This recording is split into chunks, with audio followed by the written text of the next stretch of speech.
Here we go. Hey! So here's something. Last night I was watching. I ordered offline. I ordered legitimate. I ordered. This sounds terrible. I've already put myself in a mode where you think I've done something wrong. I've done nothing wrong. I went on Amazon and I ordered Peter the Puck DVDs. Okay, I ordered one Peter Puck, not Peter the Puck. Yes, Peter Puck DVDs. Peter the Puck. Peter Puck Thomas DVDs. the Train, Peter the Puck. Yeah, Bert the dog. So Peter the Puck. Peter Puck. Oh God. Peter Puck DVDs. And last night I was watching them.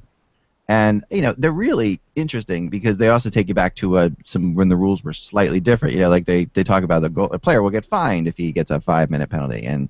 But they said something that I never knew. And, like Peter Puck is obviously it's made for just to teach people, what's going on, right?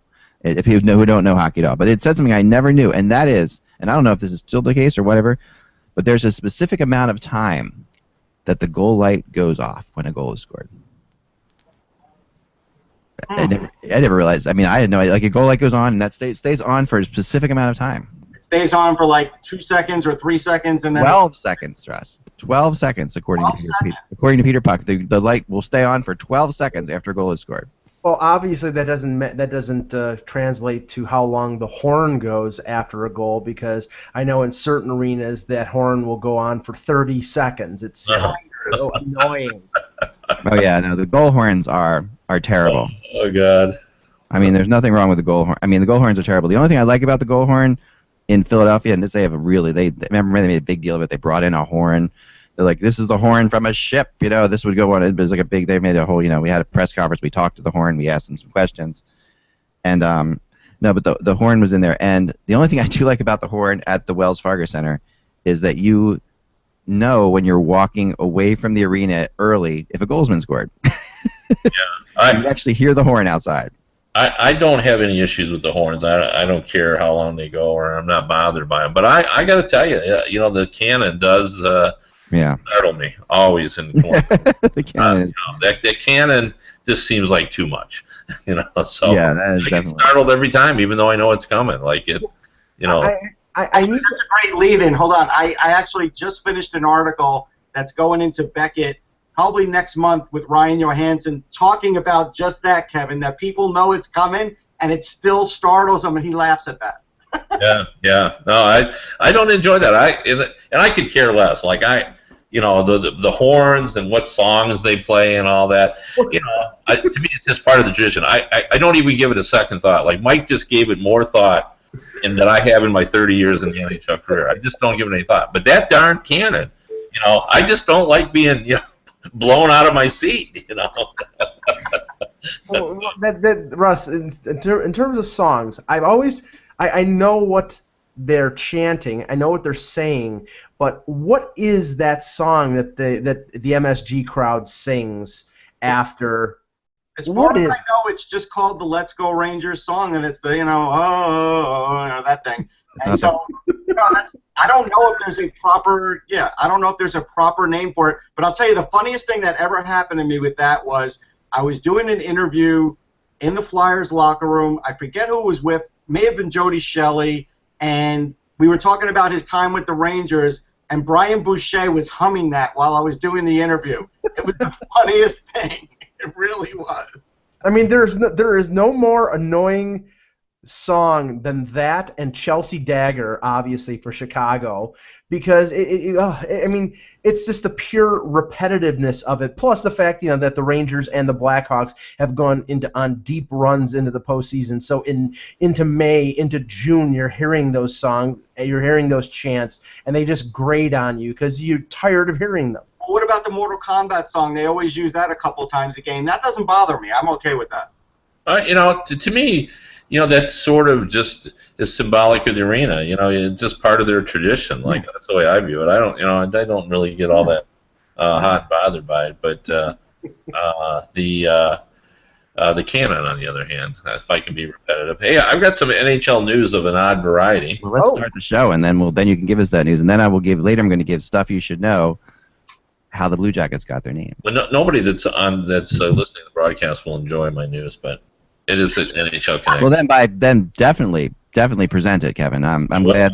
I'm glad that we've already said that no one's going to enjoy it.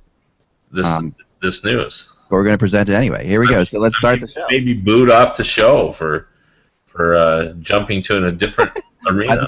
By the way, I got this. I got my bell back. Okay. Remember? All right, my bell, which is put it back where it was. I know. No, my bell, for those of you who know, it's something I ring when I agree with somebody.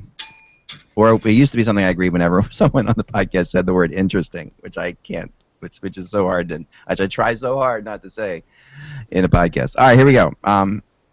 It's the 13th of August, right? And it's a Thursday. A Thursday, thank you. It is a Thursday. Wow. All right. Hello, Hockey World. It's Thursday, October 13th. October 13th. You wish it was October 13th. Get on with the season already, right? Hello, Hockey World. It's August 13th, 2015 on Thursday. I'm Michael Agello. I'm Russ Cohen from Sportsology. Kevin Allen of USA Today. And I'm Clueless. And you're watching the HockeyBuzzCast on HockeyBuzz.com. This is the podcast where we come to you every Monday through Friday around 1 o'clock to discuss hockey news all the bygone or the doggone year long. And all kinds of other things too. But we're going to start the show today with some big hockey news that Kevin has that he assures us no one is interested in. Hold on. Let me introduce it. Okay. All right, okay. Now we've really set this up badly. Okay, go ahead. Well, it really is, because, if this really were October 13th, as Eklund sort of wished it was, we wouldn't have to have golf news masquerading as hockey news. Okay. But I'm just to say, in the background, I have the PGA Championship on, and Wayne Gretzky's son-in-law is leading the PGA, Dustin Johnson. He's at 6 playing it. And what's interesting about that, of course, is unlike his famous father-in-law, who was clutch and played well all the time, Dustin Johnson has had trouble. As we all know, closing the deal. Right. It's going to be interesting. He's had trouble closing the deal in golf. I think that's... You stole my line. You stole my line. No, that's correct. Yeah. And in the golf pool I'm in, I can only draft his putts, but that's okay. But anyway, he's out of the gate quickly, and I keep looking for the Great One sighting. I'm sure he must be there. Oh yeah. Somewhere. So. Well, the children and nieces and nephews of Wayne Gretzky are not without controversy and fun, so they're definitely interesting to the hockey world. I disagree, Kevin. I think there will be people who are interested in your story, and I'm glad we mentioned it. It depends where this one's being played, because there is one of the PGA courses where Gretzky has a house on the course and can watch from his backyard. So I don't know which one. This is they're in Wisconsin. I don't think Gretz has a place in.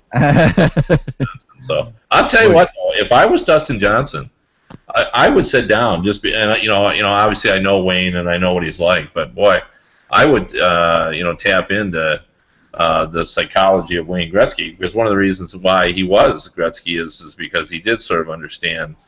He thought the game differently. And although saying all that, I've heard Johnson interviewed prior to this tournament and others where he seems to be one of those guys that can sort of push that away and doesn't look backwards. And I think that's difficult to do. I'm one of those people that subscribe to the idea that there is sort of a mental barrier that has to be overcome. To take that final step. And I don't think so much it's a negative as much as it's the positive one.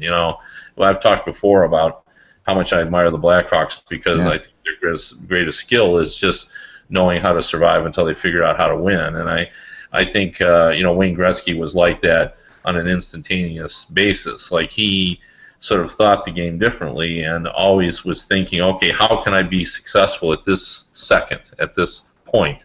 And one of the ways he did it, and Russ can speak to this because I'm sure he's interviewed him as well, but what I was always impressed with about Gretzky was his and I'm sure this is true, he has photographic memory, because always after the game when you talk to a player about what happened on the goal, you're always very impressed how they can relay where everybody was. But Gretzky could do it in amazing detail.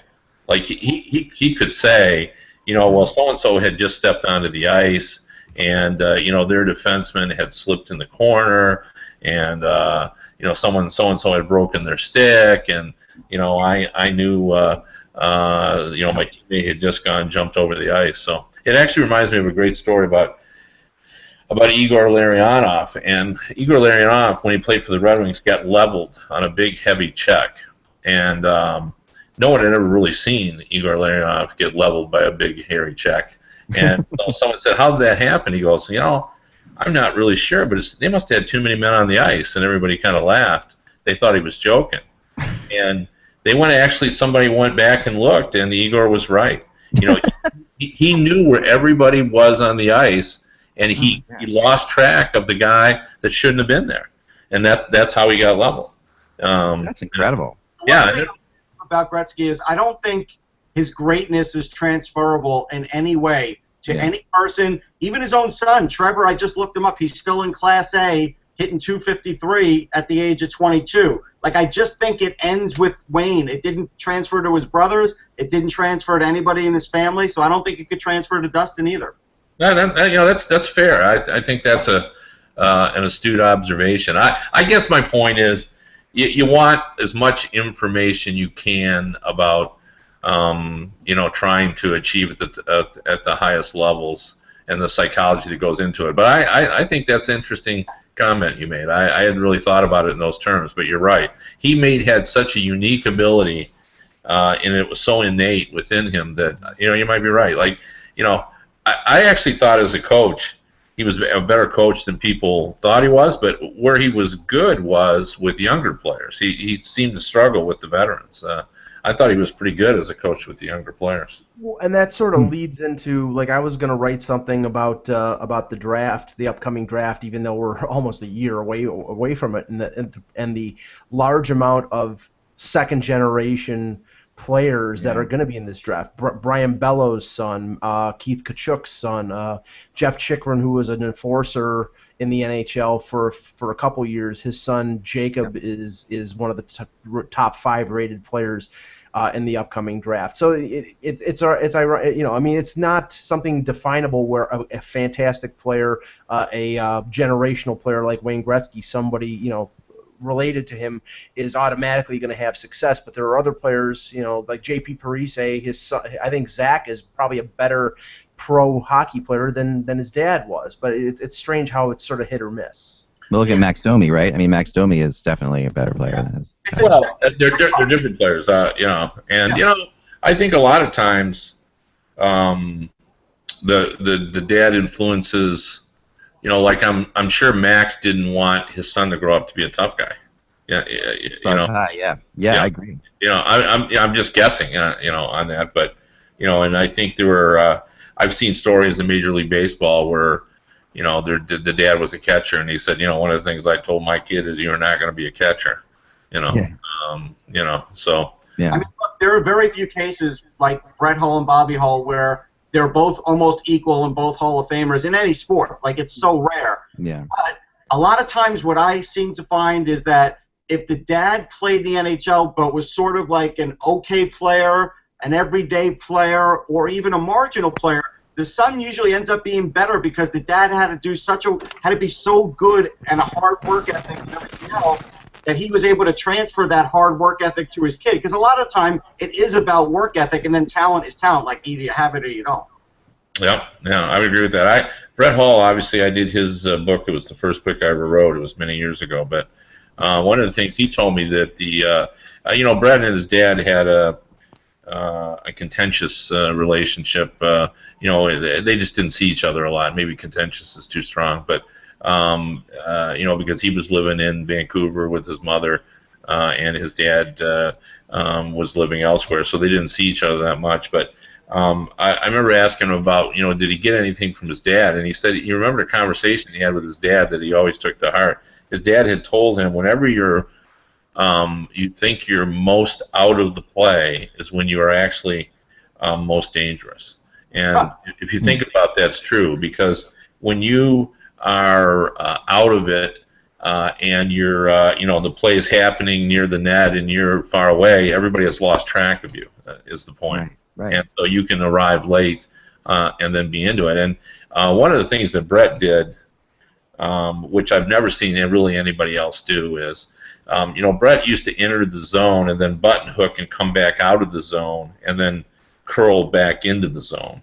And it was sort of that thinking that his dad had given him that did that. Like, he'd cut in, and then he'd move back out of the zone, and then everybody would sort of lose track of him, and then he'd look for that seam, and he would dart in and find the open ice and be open for the one-timer. So the one thing that I've noted about the offspring of NHL players is almost all of them have good hockey sense. They've been around the game, they think the game. I mean, hockey is a different game in that some of the things that make you successful are almost instinctual, just sort of feeling it. And a lot of these sons of NHL players are like that. They just have a sense of making the right play. Like Patrick Eaves is a good example. I was just writing about him because I was doing a Dallas preview, and his dad played. He's just a guy that understands where he needs to be in order to be successful. He's a smaller player, and yet he's found a way to kind of survive. But I wanted to go back to something Mike said about Chychrun, and we can let Russ talk about him as a prospect because I don't know all that much about him in that regard. But what I do know about him, which I find intriguing, is he was developed in Florida. Now he's now in Canada, but he really was developed by the American program. He spent all of his formative years, in the U.S. and then has gone to Canada. There was a big discussion among some scouts that I happened to be listening to, and there's some of them say the American program should just, even though he's gone off to Canada, just say, hey, you're our guy, and invite him to camps and so forth. Even though he is sort of seems like he's throwing his lot in with the Canadians, but he really was developed, at least in his younger days. So I remember Jeff Chychrun very well. Go rest. I was just going to say, the thing about that U.S.-Canadian thing is the U.S. has gotten a lot of players that way, too. If you think about it, second, third, fourth-generation players, they spend a certain amount of time in the U.S., they have a kid, they decide they move here because they're playing in the NHL, they have dual citizenship. Like, there's a lot of players that have been up for grabs over the years, and then some players that have switched, like Brett Hull switched, right? I mean, so I don't know if they're really going to make a big deal about it, but it is always interesting because what will happen at the draft is, Dave Fisher will be there, and he'll be counting up those names, and he'll tell you how many U.S. guys got drafted, and then you sort of look at it and you say, how did he count that guy, or how did he not count that guy? It does get confusing. Well, I mean, Tyler Myers was, I believe, born in Texas. Right. He was eligible to play both a U.S. and for Canada, but I believe he's declared that if he ever plays internationally, or if he already has played internationally, he's played for Canada. So he's going to be, if there's in a future Olympics, if Tyler Myers makes it, he's going to be playing for Team Canada. Yeah, but he was developed Canadian. He moved to Alberta when he was. I'm not quite sure I have it completely right, but I think somewhere around 9. And so by the time he was playing at a pretty competitive, he viewed himself as Canadian, and to me that's what it all comes down to. Like, the Sutters, some of the Sutters were born not the first generation, but the next generation were born in the U.S. Yep. And you can never consider them an American. Those are Canadian, players. And Brandon was born on Long Island, I think. I'm trying to think. Wilson was in Canada, spent a lot of time in Canada. But when you talk to Colin Wilson, his dad obviously played in the NHL as well. He always says, I'm an American. I feel like an American, and that's the guy. To me, that's what you say. It's how do you feel? Do you feel Canadian? Do you feel Myers feels Canadian? Obviously. Yes. So let him play there. So and the one guy that's everyone always forgets, but I've not forgotten this, is that '96 World Cup, Adam Denmarsh played for the U.S. Now, I'm more Canadian than he was American. You know, you know what I mean? Like, Right.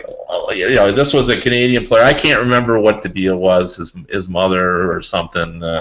But you know, Canada didn't want nor need Adam Demarche, and the Americans did. So they were proud to call him their own.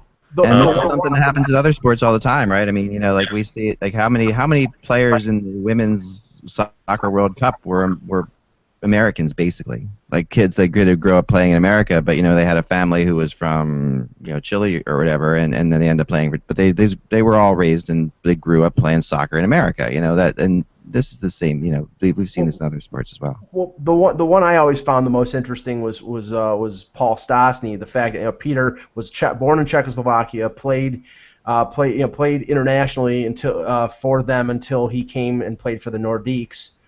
Played most of his career in Canada, but then Paul was born in St. Louis when he was with the Blues, and Paul plays for Team USA. I mean, technically, I mean he could have played for the Czechs if no Slovaks. The Slovaks. You're right. You're right. Do not say that. Yeah. No. You're right. Yeah. I said Czechoslovakia specifically because of that. Okay. But didn't Stastny even play? Didn't Peter Stastny even play for Team Canada at some point? He did, and then he ended up, going back and being, Slovak and playing for them as well. Now, but again, that goes back to what I said about. To me, it should come down to how does the player feel. The Stastnys I know reasonably well, and Paul Stastny, when you talk to him, he's an American. Right. Now he has great respect for his Slovak heritage, and he played over there in the World Championships, and it was very emotional for him. And it's like he has two countries, but he's very American. You know, he grew up and so his uncle played in Lake Placid in 1980 for Czechoslovakia. Yeah, that's right. That's right.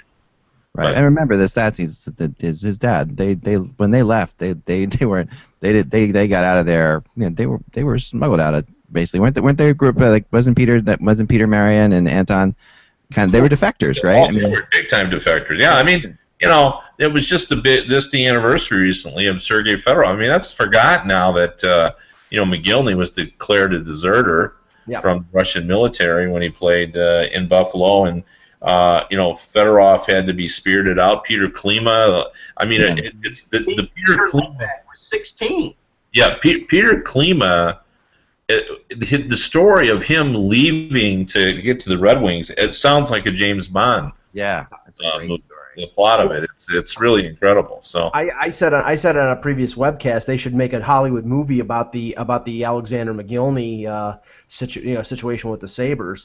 But what was it? It was there was a draft in Montreal. Was it a Peter Svoboda where the Canadians snuck him in? It was it was very very covert. They drafted him and then all of a sudden he's spirited in. So I sort of missed that intrigue. And we may come back to it the way the Russians are going to lock their players in. It's not worth it's not worth oppressing millions of people. But yeah, it is definitely intriguing. It was intriguing when that happened. Let's bring the Berlin Wall back so we can sneak the Berlin Wall back. Border. There you go. No. But yeah, I actually have a Berlin Wall story. I know you're not surprised. Go for it. Yeah. I need a Kevin story montage that starts. It's a Kevin story. Here we go.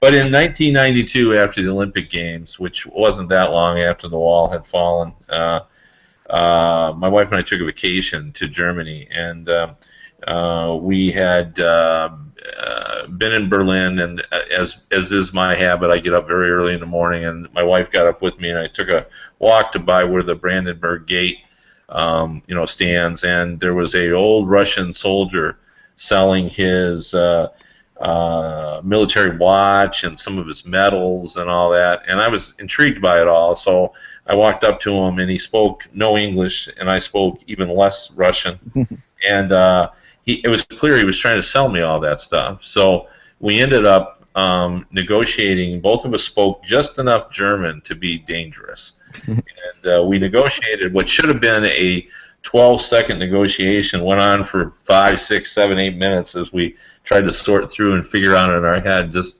what the number values were, but my wife said it was one of the funniest things she'd ever seen. Awesome. A capitalist and a communist negotiating and haggling over money at the Brandenburg Gate. But I ended up buying medals and watches from them, and probably cost me $2.39 because everything was pretty cheap. But I will never forget that. I have a quick story about that too. And then we'll get back to. But this is a really funny story too. The same exact thing. I was in France for a while, and while I was there, I lived in Marseille for about 6 months, and became friendly with an Algerian guy who was up in France, and he, the both of us, French was our second language, so we could sort of. He was way better French than I was at the time, but I was able to get by, and it was common for him to ask me what things meant, like how would you say this, or what does this mean in English? Like if he would hear a word in English, and one thing I found is they all loved American football and what's funny about it is that they just thought it was beautiful. I remember hearing that all the time in Europe. American football, it's beautiful to watch. Like it's got all the colors and all the helmets. They just thought it was a beautiful sport. So I would always be explaining to him what things meant, and then until he got that around to we were doing music, so we did a lot of songs. And he said, "What's this song about? What's this song about?" These are English songs he would hear all the time, but he didn't know what they were about. And then he finally asked me, "So what exactly does beep bop a looba baby what I say mean?" And I had to go into a discussion on what beep bop a looba baby what I say means. That's hilarious. That was a good one. All right, let's move. Before we move, let me tell you a little quote from. We were talking about obviously the impact of NHL players who were Canadian who settled in the U.S. And Art Berglund had one of my all-time favorite quotes. He was the director of U.S. national teams at the time, and he was talking about the growth of the American sport and how long it was going to take for the Americans to have a footprint internationally. He said, "The best thing we got going for us," he told me in a quote one time, "is that Canadian men like American women." That's always the best thing we have going for us. Yeah. American women really is the best thing we've got going for us. There's no question. I would agree with that. That's 100% for sure. All right, Russ, we were talking yesterday. I wanted to correct something real quick because there seems to be a breaking rumor out of the first ever official and WHL rumor to be reported on HockeyBuzz radio or .com or the podcast is going to be today. And there is an actual. This is an E5 or E4. I guess it's going to call it. We're going to call it an E4, but this is E4/E5. And that is that Hillary Knight, who we discussed yesterday. When we talked to Jen Scrivens, who was amazing, by the way. Again, thank you for coming on and thanks for setting that up, Russ. Is that Hillary Knight, who was playing in the other league, has apparently defected. I don't think she was in the trunk of a car, but she's going to go over to looks like play for Connecticut, right, Russ? That's where it seems to be heading. It makes the most sense. I almost put it in my article that I posted about Nicole Stock yesterday on Sportsology. She's a goalie who played for the Boston Blades last year, and the reason she went and played for Connecticut was really proximity because she has a full-time job. Now, obviously, Hillary Knight doesn't have a full-time job because her full-time job is hockey. She's lucky, but she's probably living somewhere in between Connecticut and Boston, so it would make most sense for her to go there. There's a former teammate there, or two. There's probably a few that are going to end up being there now, and so it would make the most sense to me. Yeah, I mean that's pretty cool. How is that? It's not obvious that she has a full-time job with hockey. It's pretty cool that she does it. That she does actually support herself with hockey. To me, it's that way now. I don't ever see any kind of posts or anything that says anything else. She does have endorsements, and right? I think she's one of the lucky ones that actually can play hockey full-time. Where a lot of these other girls, it's just like Major League Baseball was in the '60s and '70s. They have to have a second job.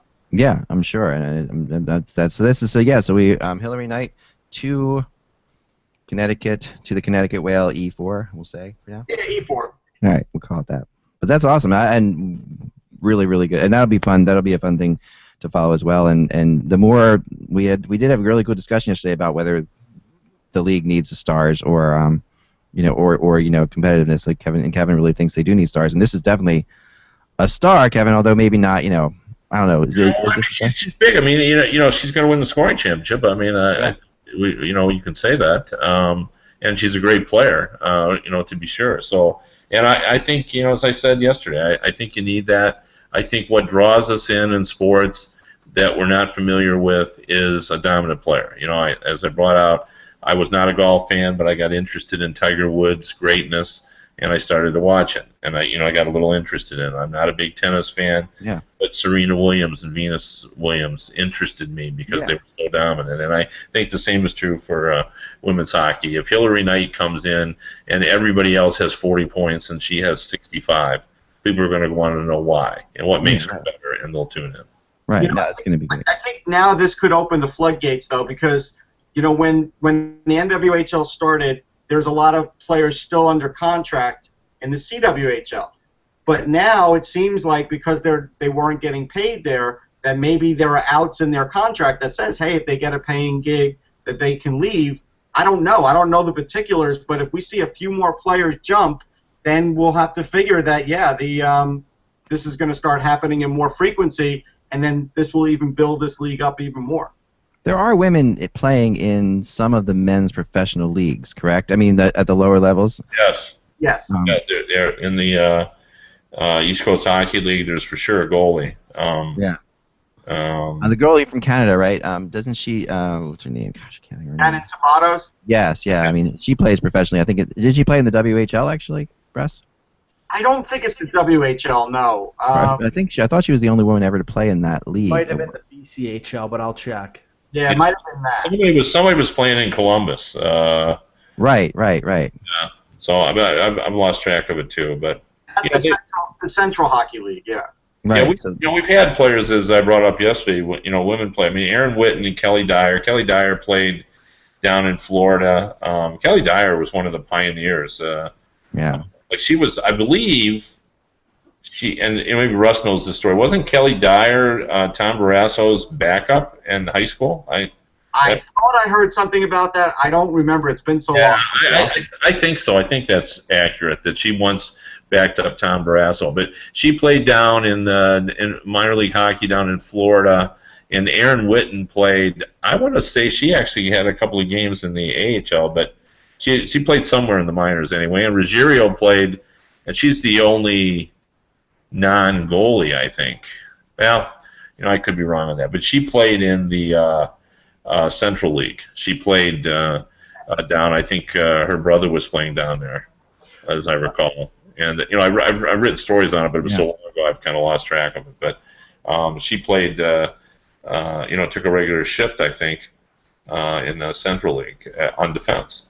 Yeah, Shannon Sabatos played 1 minute of one game in the WHL in 2002, but she played in the AJHL and then Canadian College Hockey. But now she's playing in Columbus the last 2 years.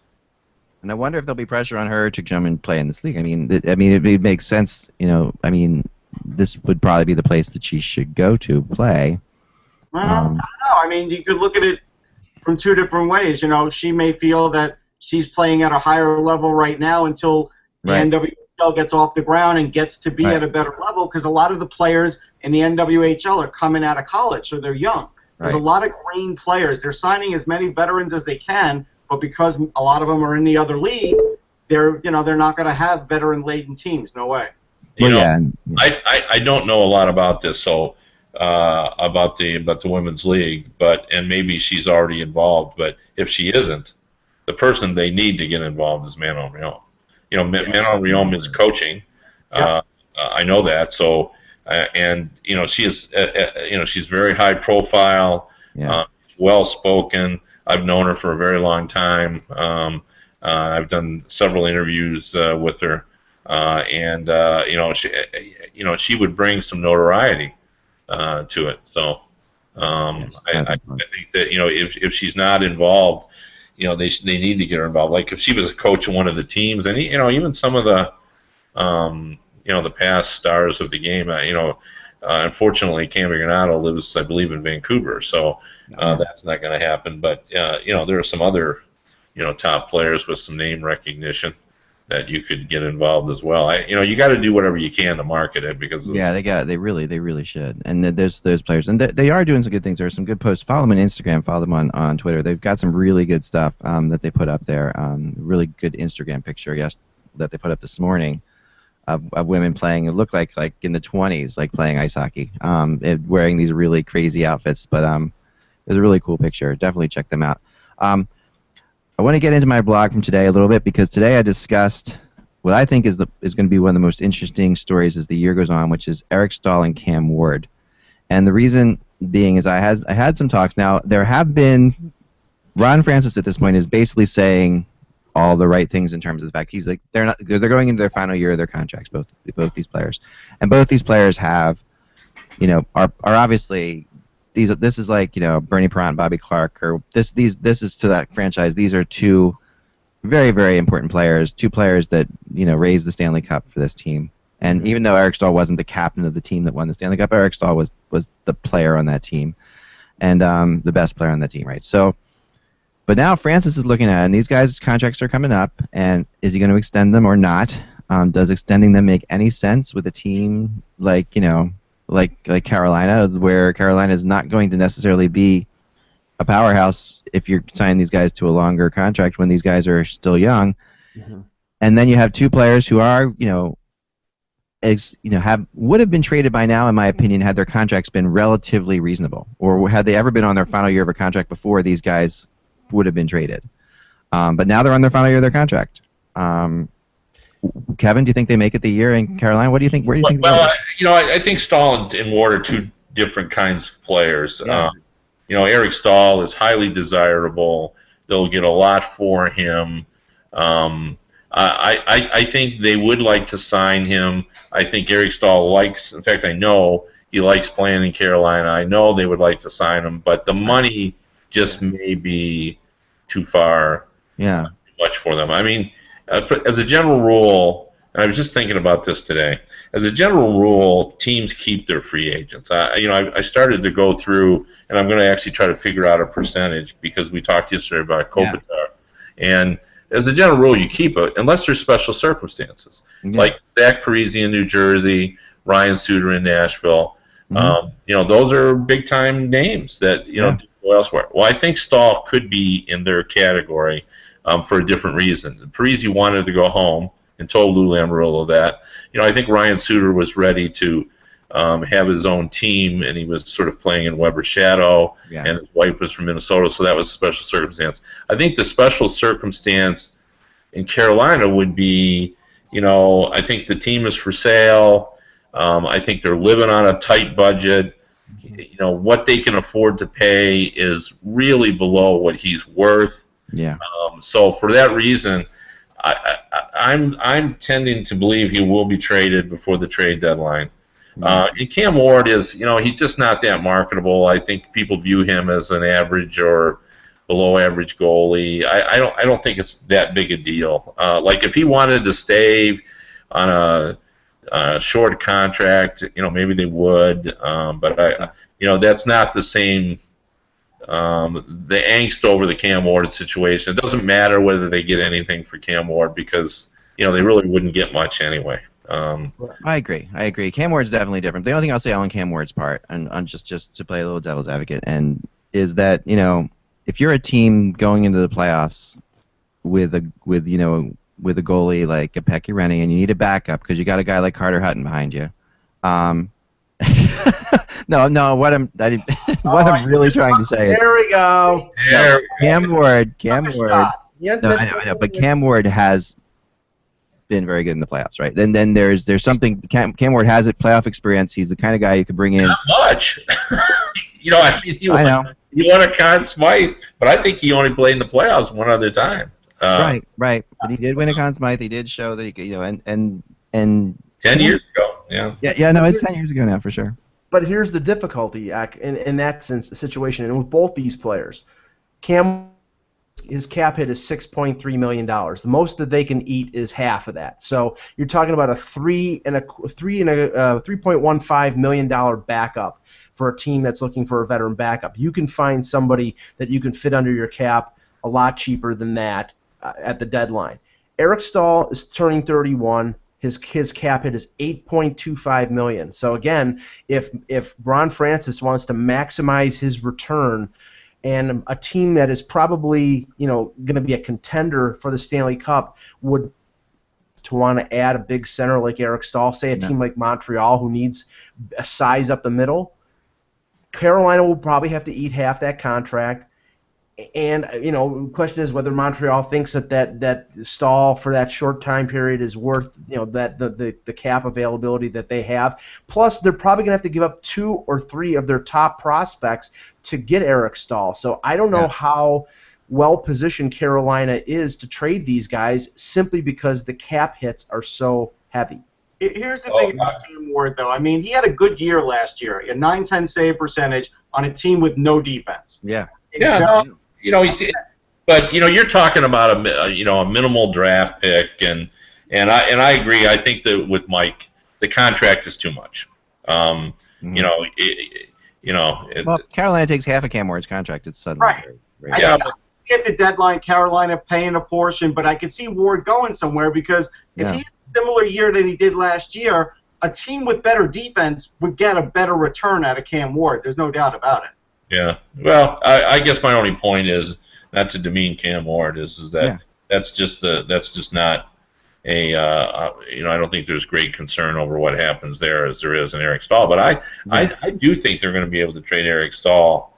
I think it'll be if it comes down to that, and you can't rule out him re-signing just because he's willing to take less and he does like it there. But I think it's more likely that he'll end up being traded, and I think they will get something for him. I put together a list of teams that the problem is, as Mike articulated well, is that if you're on a cap situation, it'll be dollar in, dollar out. So like if you're capped out, and even a prorated, you got to move out the same number of dollars in a cap situation. But some of the teams that would be interested in him are not at the cap. Right. So a prorated situation for them would be a little bit easier to take. So I'm not so sure they will have to eat money. Here's the other thing. Yeah. Why wouldn't I try and trade Jordan, who's definitely overpaid, and keep Eric? So well, they may try to do that. Like it's not they don't dislike Eric Staal. This is just a financial thing. So right, don't you think at $6 million, right? Jordan Staal is overpaid. I do. Well, I think they'll have an easier time trading Eric in the sense that Jordan is locked up for 7 more years at $6 million. I mean, it's not $6 million is not as. Well, and that's the big reason why I wonder about whether Eric Staal will just sign for less, and because of that. And it's you remember Jordan Staal went to Carolina specifically to play with his brother, and then he signed a 7-year deal with a team that's not very good. I just can't help but think that Jordan knows that Eric's going to stay in Carolina. Like that's what it feels like when you look at that contract. Like I think he'd have to take $6 million. So I was going to say what would make the most sense to Carolina is to lock up Eric for a shorter term, maybe 5 years at the same amount, $6 million that his brother Jordan is making. Like I said, he's turning 31. So most players when they hit that big 3-0. It's starting to go downhill. He may be the exception to the rule, but his point totals have gone down the last 2 years. So if they do sign him, and this is clearly a rebuilding team, they drafted Hannafin, they have Fleury, their pick from last year. Elias Lindholm, I think, has some promise as a forward going forward. So I mean, there is a young group that is going to come up in the next couple years. So maybe they need Eric Staal to lead the transition from the older group to the newer group. Let's talk about teams that Eric Staal could end up on, because you're right, Kevin. I thought about the same thing. I couldn't help but think much past the Predators. Like the Predators being a perfect type of team for Eric Staal to land on at the deadline. There are a lot of teams. I mean, Montreal. I think he'd be perfect. I think Detroit. Yeah. With Zetterberg and Datsuk. Getting older and Dylan Larkin, set up to be a top line. Wouldn't Eric Staal be a great number 2 center on that team? Or left wing? And how about the Rangers, Brian, to bring him in somehow, to play with Mark? They don't have the cap space on the Rangers. We know it's unbelievably horrible. But have to trade Rick Nash for him, and then that doesn't really help Carolina.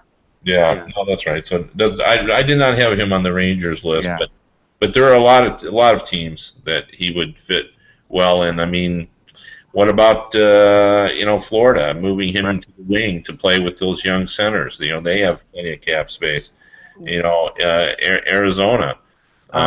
The New York Islanders have the cap space, and he could be the number 2 behind John Tavares. He has played wing before. What about him? Anaheim has a lot of cap room. That he could be a guy that they play on the right wing with a Ryan Kessler, or even with Getzlaf and Perry to have a super line going into the play. I mean, I think it all has to do with available cap space and the team being a contender. If it's a team that would have to go dollar in, dollar out, as Kevin was saying, I don't think it's beneficial to them. The Rangers, there is no benefit for them bringing in Eric Staal if they have to trade 2 or 3 pieces away from their current club to get him. So I think as an ad, it has to be a team that is like Nashville. I think that's a good example, that has the cap room and is looking for a short-term boost.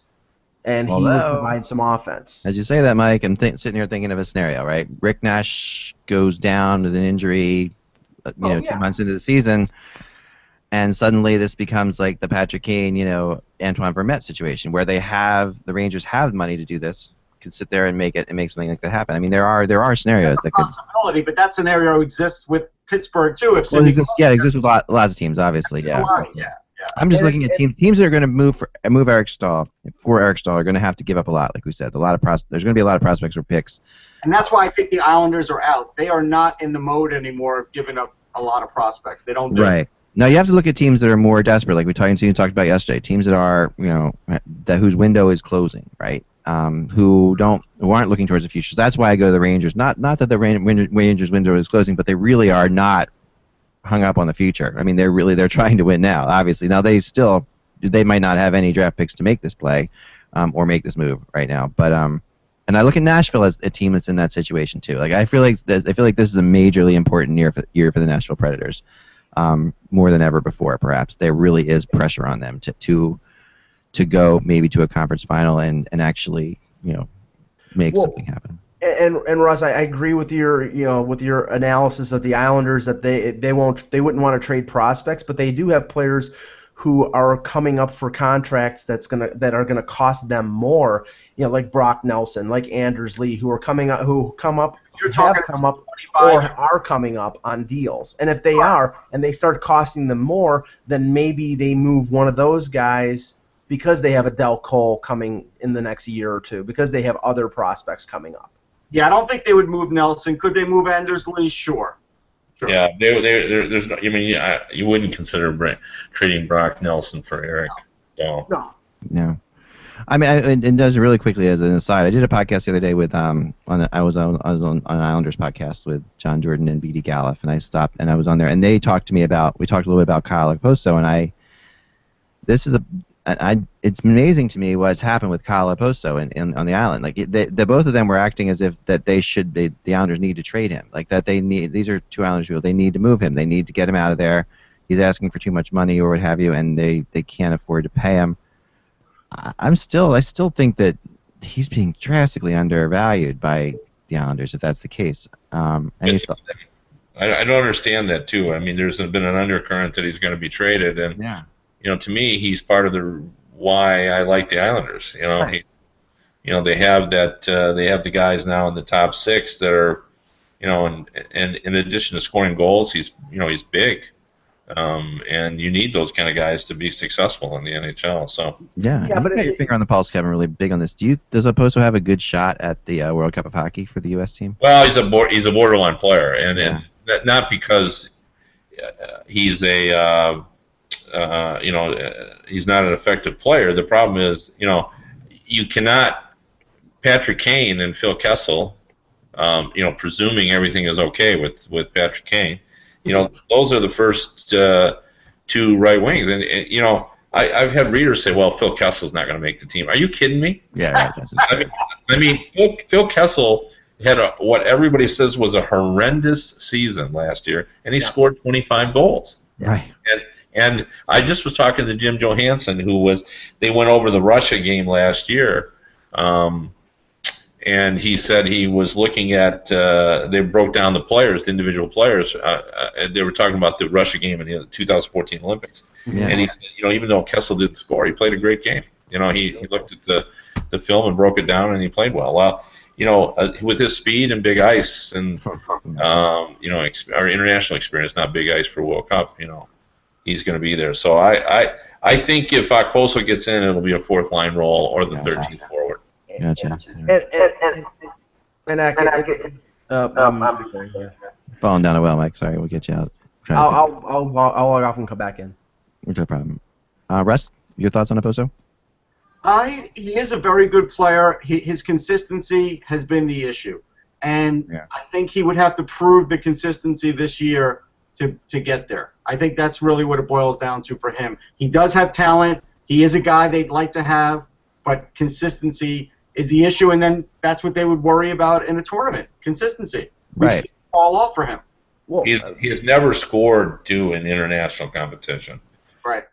Well, which is important because we talk about many times that you do have your NHL career and your international career, and they are very separate, and they are very much looked upon differently by each side. Which is why Kessel is people who give Kessel who say that about Kessel just haven't followed his international career. Kessel's been very good for Team USA. He's nothing like the Maple Leafs situation. Mike? No, but going back to Okposo for a second, I think that the situation there is the Islanders may know that there is no hope of them re-signing him for what he wants to get as a free agent after next year. And so right now, it's a situation where, okay, we have to trade this guy. When can we get the most value for him? Can we get it before the season, or can we get it leading up to the deadline? And I would say that it would be leading up to the deadline because he's making $2.8 million. He's a very good forward. He's probably going to get in free agency close to $5 million if he has a good year. And $2.8 million can fit into a lot of teams' cap situations at the deadline. So I don't think the Islanders can move him at the deadline. No, there's no way they can do that. They're you can't do that to your fan base. I mean, that would be the equivalent of the Blackhawks moving Brendan Saad last year at the deadline. They knew where this was. I completely agree with that. You have the bad optics. It'll be in a new building. It'll be a new fan group. You're not gonna trade one of your better players. He could get Ledchuk next year, but he's not gonna. It's not coming now. Well, I mean, if they were gonna trade Okposo, they had to trade him this summer. Yeah. Right. And I know that it was the exception to the rule, but the Rangers did trade Callahan. He was their team captain and a very popular player, and they did trade him. So I think it's possible. Only because of that extra year and the no movement clause. No other reason. Yeah, and they got back a player who they helped them just as much in their opinion, and that's it's a special circumstance. But as a general rule, if you're in contention, you're not going to trade one of the players off your top line. And things got pretty contentious with Callahan and the Rangers too. It got pretty ugly there. Not that we couldn't get there with Okposo, but it hasn't gotten there yet. Not the sense that I get. He doesn't have the leverage. Right. Exactly. No. So that's a good team. Now, before we go, I just want to give, because I promised I would tell you guys how the Columbus Blue Jackets came up with their name, because we talked about it earlier with the Cannon. So this is a fascinating story, So this is a new segment called Stuff You Should Know About the NHL. And here we go. I listened to a great podcast called Stuff You Should Know. Check it out. It's an amazing podcast where it just goes through, I learned everything I could today about bats. It was really an awesome show, just like things I didn't know about bats. But every day they have a different show. Today, Stuff You Should Know, and today is how the Columbus Blue Jackets got their name. Now, when the Blue Jackets were awarded a franchise, there was a lot of questions that happened, of course, back in 1997, June 25th to be exact. And they didn't know what the heck to call them. There wasn't a real history of there being a Columbus team or in any professional hockey. I mean, there were teams, but there was nothing that stuck the Nordiques or the Jets or something like that. So they actually had a name the team contest through Wendy's restaurants. The Columbus Blue Jackets did. So the Columbus Blue Jackets went out to Wendy's restaurants and got them and said, put on out there and give us your names. And they got 14,000 entries during the name to team contest. And the majority owner at the team at the time, gave basically those entries the ones he thought were the best to the NHL, and the NHL helped narrow it down to 10. And then the league basically helped from there narrow it to 2. So the other name that the Columbus Blue Jackets could have been, came down to the Blue Jackets and the Columbus Justice. Oh God. Which would have been. That's just terrible. That's Yeah, but then their building could have been the Hall of Justice. Now, come on, that would have been. all right. I mean, you really. I mean, do we have to go through the superhero NHL connection to show how that failed? We don't. Yeah, no, I know. Okay, that's fine. That's fine. So Brother. they explored all the options of the two names, and then they decide, of course, on this name, and the Blue Jackets. Why it was selected? Okay, the name pays homage to Ohio's contributions to the American history, obviously, but mainly during the Civil War, but why the Blue Jackets itself? There were more Ohioans, I guess, than in most states that served there. I was trying to remember. But the honest thing was that in Columbus is where the Blue Jackets were actually made for the Union. They actually made the actual coats themselves in Columbus, Ohio, and sent them out to the Union, and that's how they got the name. So I thought it's kind of interesting. So anyway, that's stuff you should know about the Columbus Blue Jackets and their name.